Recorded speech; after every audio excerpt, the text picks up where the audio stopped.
Good morning dear students, welcome in online class. बच्चों, हम लोगों ने लास्ट टाइम 10th में 5th चैप्टर स्टार्ट किया था ना, अपने लास्ट क्लास में पढ़ा था। तो उसमें हम लोगों ने क्या पढ़ा था 5th चैप्टर में कि ना एसिड्स क्या होते हैं, what is the acid, what is the base, है ना। उसके बाद में what is the neutralization reaction, वो हम लोगों ने पढ़ा था। उसके अकॉर्डिंग फिर हम लोगों ने अर्हेनियस कॉन्सेप्ट क्लियर किया था, लॉवरियन कॉन्सेप्ट वो भी क्लियर किया था। तो आई होप कि आप लोगों को यहाँ तक जितना भी मैंने आप लोगों को एक्सप्लेन किया था वो उनका कॉन्सेप्ट क्लियर हो चुका होगा। और मैं फिर से आप लोगों को यही बात रिपीट करती हूँ कि अगर कहीं भी आप लोगों को अगर वो कॉन्सेप्ट समझने में अगर कहीं पर भी कुछ प्रॉब्लम्स क्रिएट होती है तो आप लोग मुझे मेरे नंबर पे कॉल करके या मुझे मैसेज करके मुझे पूछ सकते हो। और एक और बात कि मैंने आप लोगों को वर्क भी दिया था कि आप लोगों को नोट्स प्रिपेयर करना है, लेकिन कुछ ही स्टूडेंट्स के मेरे पास अभी तक नोट्स प्रिपेयर होकर के आए हैं। इसके अलावा और बच्चों ने मुझे वर्क सेंड नहीं किया है।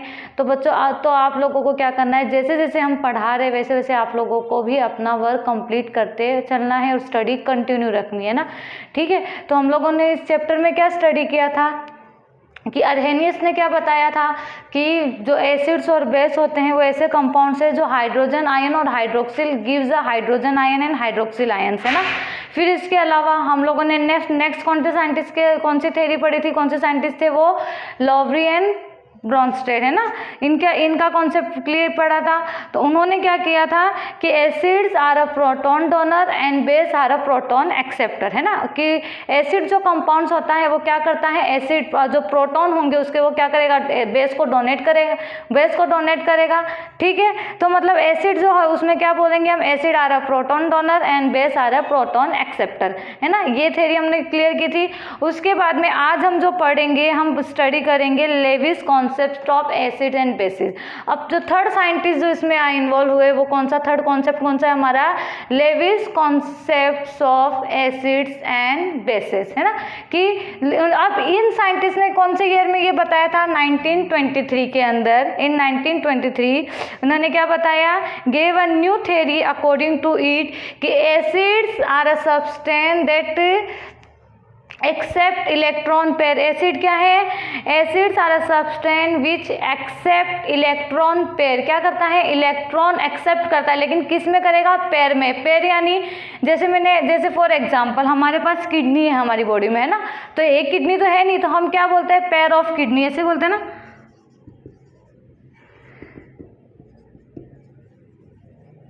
Pair of kidney. तो ये जो पेयर होता है ये कितने होते हैं, समझो 2। कितने होते हैं, 2, है ना।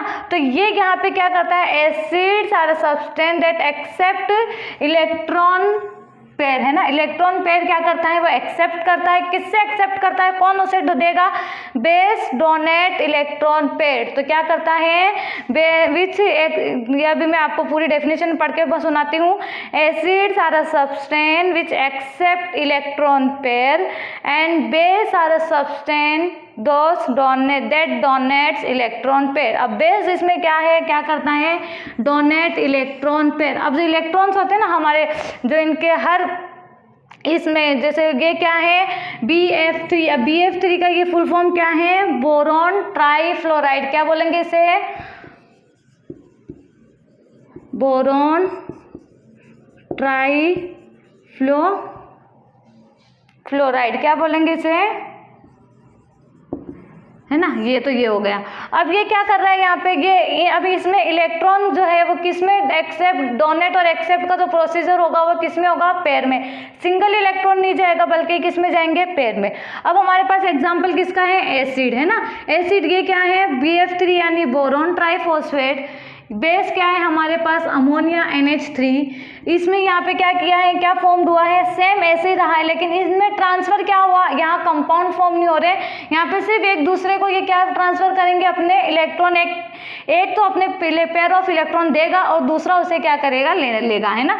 तो जैसे ये वाले जो ये बोरॉन ट्राईफ्लोराइड था, इसने ये जो एरो की मैंने यहाँ पे इस तरीके से निशानी बताई है ना, ये अमोनिया है और ये अमोनिया के क्या हो गए, पेयर ऑफ इलेक्ट्रॉन है, ठीक है। ये क्या करेगा, अपने पेयर ऑफ इलेक्ट्रॉन किसे दे रहा है, यहाँ पे इसको दे रहा है, किसको दे रहा है, एसिड को, क्योंकि हमने डेफिनेशन में यही पढ़ा है ना, एक्सेप्ट एसिड और एक्सेप्ट इलेक्ट्रॉन पेयर, एसिड क्या कर रहा है, पेयर ऑफ इलेक्ट्रॉन ले रहा है ना।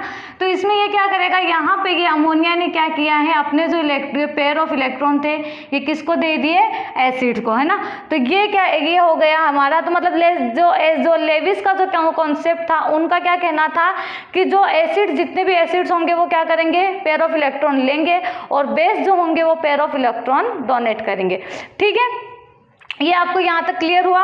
अब हम नेक्स्ट इसमें पढ़ेंगे, according to Lewis base give electron and Lewis acid accept electron to form a compound, है ना। अब यहाँ क्या हो रहा है कि बेस तो क्या कर रहा है, अपना इलेक्ट्रॉन इसे दे रहा है, और एसिड क्या कर रहा है, इलेक्ट्रॉन इससे ले रहा है। तो ऐसे को क्या बोलते हैं, कोऑर्डिनेट बॉन्ड। इस बॉन्डिंग को क्या बोलेंगे, कोऑर्डिनेट बॉन्ड। क्या बोलेंगे, कोऑर्डिनेट बॉन्ड, है ना, कि बॉन्डिंग हो गई ना, यहाँ पे एसिड्स और बेस के बीच में बॉन्डिंग हो गई। यहाँ तक तो बॉन्डिंग नहीं थी, यहाँ तक ये इसे इलेक्ट्रॉन देगा, फिर ये भी इसका इलेक्ट्रॉन ले लिया है ना इसने, तो ये ऐसी बॉन्डिंग को हम क्या बोलेंगे, कोऑर्डिनेट बॉन्डिंग, है ना।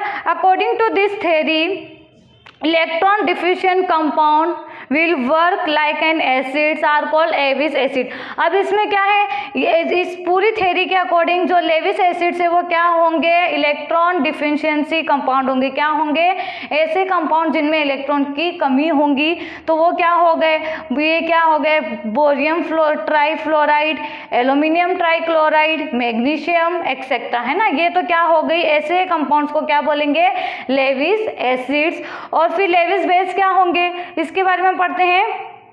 Generally electron rich compound having electron lone pair work as a base are called Lewis base. अब इलेक्ट्रॉन रिच कंपाउंड यानी ऐसे कंपाउंड जिनके पास ऑलरेडी क्या होंगे, इलेक्ट्रॉन्स प्रेजेंट होंगे, जो क्या करेंगे, दूसरे को एसिड्स को क्या करेंगे, डोनेट करेंगे, है ना। तो ये इसमें क्या होंगे, तो ऐसे बेस को हम क्या बोलेंगे, लेविस बेस, है ना। तो बच्चों यहाँ तक क्लियर हुआ आपका कॉन्सेप्ट। अब हम पढ़ेंगे कि जो अब ये जैसे अब इस कॉन्सेप्ट के अकॉर्डिंग लॉवरी का ये जो अकॉर्डिंग टू लेविस कॉन्सेप्ट, इसमें कहीं भी हाइड्रोजन या हाइड्रोक्सिल आयंस का ऐसे सेपरेटली जिक्र नहीं हुआ है कि किसी एसिड के अंदर हाइड्रोजन अगर प्रेजेंट होगा तो वो एसिड्स होगा, या हाइड्रोक्सिल आयंस प्रेजेंट होंगे तो वो बेस होगा, है ना। तो अब इसको पता करने के लिए अब क्या है, अब ये जो ओवरऑल इसमें हमें किसके बारे में दे दिया, इलेक्ट्रॉन्स के बारे में। तो हमें पता है कि हर एलिमेंट्स के पास अपने इलेक्ट्रॉन्स और प्रोटॉन्स होते हैं, है ना। तो वो क्या करते हैं, वो एक दूसरे को मतलब जब किसी इलेक्ट्रॉन्स को, जैसे मतलब केमिकल इक्वेशन फॉर्म करते हैं, जहां किसी इलेक्ट्रॉन्स को मतलब पेयरिंग की जरूरत होती है तो वो इलेक्ट्रॉन डोनेट करते हैं, जहां प्रोटॉन की जरूरत होती है तो वहां प्रोटॉन डोनेट करते हैं। तो ये कॉन्सेप्ट जो होता है वो ये इक्वेशन में कंटिन्यू रहता है ना। तो यहाँ पर ऐसे इक्वेशन में ये नहीं बताया है कि जैसे हाइड्रोजन आयंस या फिर जैसे हाइड्रोजन आयंस हो गया या हाइड्रोक्सिल आयंस हुआ तो ही वो कंपाउंड एसिड्स और बेस होगा, है ना। तो ये इस थ्योरी में नहीं बताया गया है। In this way not only hydrogen या hydroxyl ion containing substance are acid and base, इसमें ऐसा कुछ भी नहीं है। According to this theory acids and base properties of compound without hydrogen and hydroxyl ion also भी एक्सप्लेन, है ना। इन दोनों के बगैर भी हम एसिड्स और बेस की जो प्रॉपर्टीज होती है वो एक्सप्लेन कर सकते हैं। ठीक है बच्चों, ये आप लोगों को यहाँ तक कॉन्सेप्ट क्लियर हुआ कि हम लोगों ने क्या पढ़ा है, लेविस कॉन्सेप्ट में एसिड और बेस, ये यहाँ तक हुआ। अब हम पढ़ेंगे general properties of acids and base, कि एसिड्स और बेस की जनरल प्रॉपर्टी क्या होती है। सबसे पहली प्रॉपर्टी तो ये होगी कि एसिड्स का जो litmus paper change to blue to red and base में क्या होता है, चेंज रेड टू बेस, ये इनकी फर्स्ट प्रॉपर्टी हो गई। नेक्स्ट जो general property, acid react with metal and produce hydrogen gas. Acid जो होते हैं किसी भी मेटल से क्या करेंगे, रिएक्ट करेंगे तो क्या प्रोड्यूस करेंगे, हाइड्रोजन गैस, है ना। अब मैं यहाँ पे आपको लिख करके बताती हूँ कि फॉर एग्जाम्पल ये एसिड किससे रिएक्ट कर रहे हैं, एसिड्स रिएक्ट विथ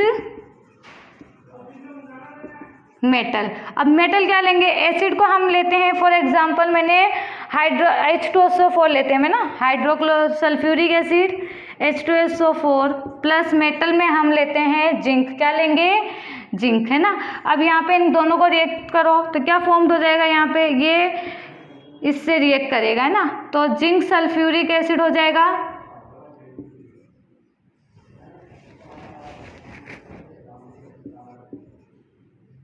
प्लस इसमें क्या होगा, हाइड्रोजन गैस, जो क्या हो जाएगी, रिमूव हो जाएगी। ये जो एरो की साइन जब हम इस तरीके से शो करते हैं अपर साइड में, तो इससे क्या होता है कि हाइड्रोजन गैस जो है वो क्या हो रही है, रिमूव हो रही है। तो इसमें क्या था, acid react with metal and produce hydrogen gas, क्या प्रोड्यूस करेगी, हाइड्रोजन गैस प्रोड्यूस करेगी। इसके अलावा zinc metal react with base and form a salts and hydrogen gas. अब इसके अलावा अगर जिंक, ये तो इसने जिंक ने एसिड के साथ रिएक्ट किया है, किसके साथ किया है, ये क्या है हमारा सल्फ्यूरिक एसिड, और ये क्या है हमारा मेटल, है ना, जिंक जो हो गया। अब इसी को ये किसके साथ रिएक्ट करेगा, मैं यहाँ पे आप लोगों को लिखते बता देती हूँ।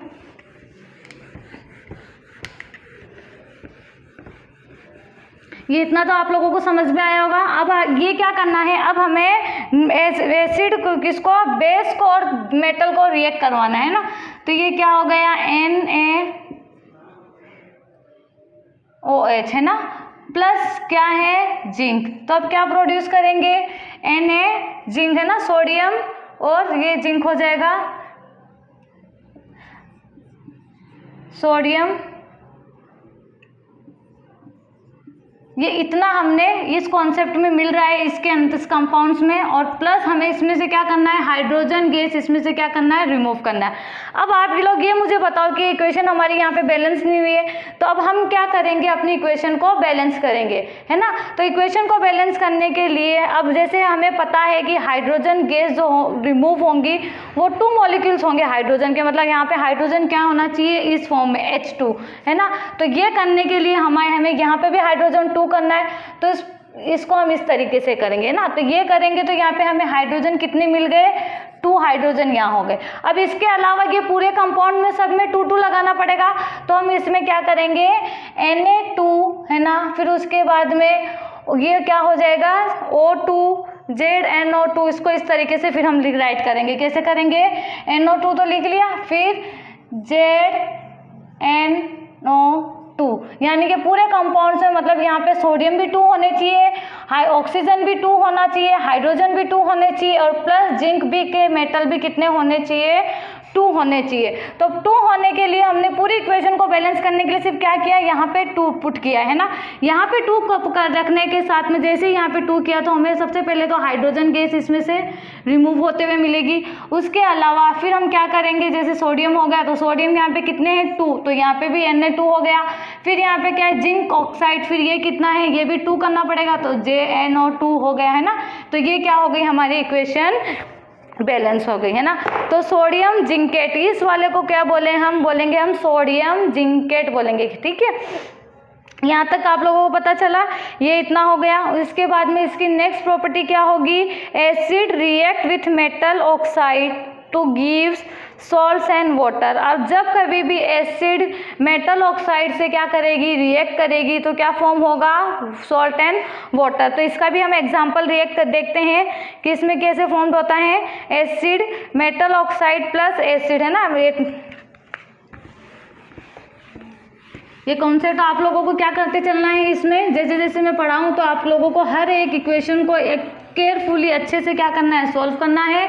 इक्वेशन फॉर्म होने के बाद में आप लोगों को ये नोटिस करना है कि हमारी जो इक्वेशन बनी है वो क्या है, बैलेंस है या नहीं है। बैलेंस ना करने के लिए हमें क्या करना होता है, जैसे मैंने आप लोगों को बताया, इस तरीके से हमें फॉर्म करना है। अब क्या करना है, थर्ड वाली प्रॉपर्टी क्या है इसकी, acid react with metal oxide, है ना। अब क्या होंगे यहाँ पे, फॉर एग्जाम्पल ये हो गया हमारा मेटल ऑक्साइड, है ना, प्लस ये हो गया एसिड, तो क्या फॉर्म करेगा, सॉल्ट प्लस वाटर। अब हम इसमें एग्जांपल रखते हैं, जैसे मेटल ऑक्साइड क्या हो गया, जैसे हमने कॉपर ऑक्साइड लेते हैं, ठीक है, प्लस एसिड में हम क्या लेंगे, हाइड्रोक्लोरिक एसिड, क्या लेंगे, हाइड्रोक्लोरिक एसिड। ये रिएक्ट करेंगे तो यहाँ पे क्या हो जाएगा, कॉपर क्लोराइड और H2 यानी वाटर, है ना। तो ये क्या होगा, COCl, ये क्या हो जाएगा, ये जो क्लोरीन है किससे रिएक्ट करेगा, पूरा इससे ठीक है। और ये ऑक्सीजन किससे रिएक्ट हो जाएगा, इससे। तो क्या फॉर्म हो जाएगा, वाटर, क्योंकि हमें पहले ही बता रहा है कि मेटल ऑक्साइड और एसिड अगर रिएक्ट करेंगे तो क्या फॉर्म होने वाला है, सॉल्ट प्लस वाटर। तो वाटर का फॉर्मूला क्या है, H2O। तो H2O तो अभी हमें पता है, जाहिर सी बात है कि हमें फॉर्म करना है। अब मैंने यहाँ पे H2O लिखा है, लेकिन यहाँ पे तो हाइड्रोजन एक ही था, है ना। तो फिर से अब हमें क्या करना है, इस इक्वेशन को बैलेंस करना होगा। इक्वेशन बैलेंस करने के लिए हम देखेंगे कि कहाँ पे क्या है। यहाँ पे कॉपर है, यहाँ पे कॉपर सिंगल है, यहाँ पे क्लोरीन है तो यहाँ पे भी क्लोरीन है, ठीक है। अब यहाँ पे हाइड्रोजन है, लेकिन यहाँ पे हाइड्रोजन कितने हैं, 2 है। तो यहाँ 2 कर, ये हाइड्रोजन 2 करने के लिए हमें इसे 2 करना होगा, है ना। तो ये हमने 2 हो गया, लेकिन यहाँ पे अब क्लोरीन 2 हो गए, है ना। तो क्लोरीन को 2 करने के लिए कॉपर क्लोराइड, इस तरीके से हम इसे क्या करेंगे, इक्वेशन को बैलेंस करेंगे। तो ये हमारा हो जाएगा। तो ये क्या फॉर्म हो गया, metal oxide plus acid to form a salt and water. तो यहाँ पे क्या हुआ, copper oxide plus hydrochloric acid to form है, क्या फॉर्म हुआ, ये सॉल्ट प्लस वाटर, ठीक है। यहाँ तक हो गया। अब इसके बाद में यही रिएक्शन आप किसके साथ होगा, non metal oxides plus base and salt plus water, है ना। इसी तरीके से नॉन मेटल ऑक्साइड्स को किससे रिएक्ट करेंगे, बेस के साथ, है ना। बेस लेंगे, यहाँ पे बेस का एग्जांपल हम लेंगे CaOH2, है ना। उसके बाद में दोनों को फॉर्म करेंगे तो क्या बनेगा, CaCO3 प्लस H2O, है ना। ये यहाँ तक आप लोगों को समझ में आया। इतना हम लोगों ने क्या किया है, जनरल प्रॉपर्टीज में हमने 3 प्रॉपर्टी रीड कर ली।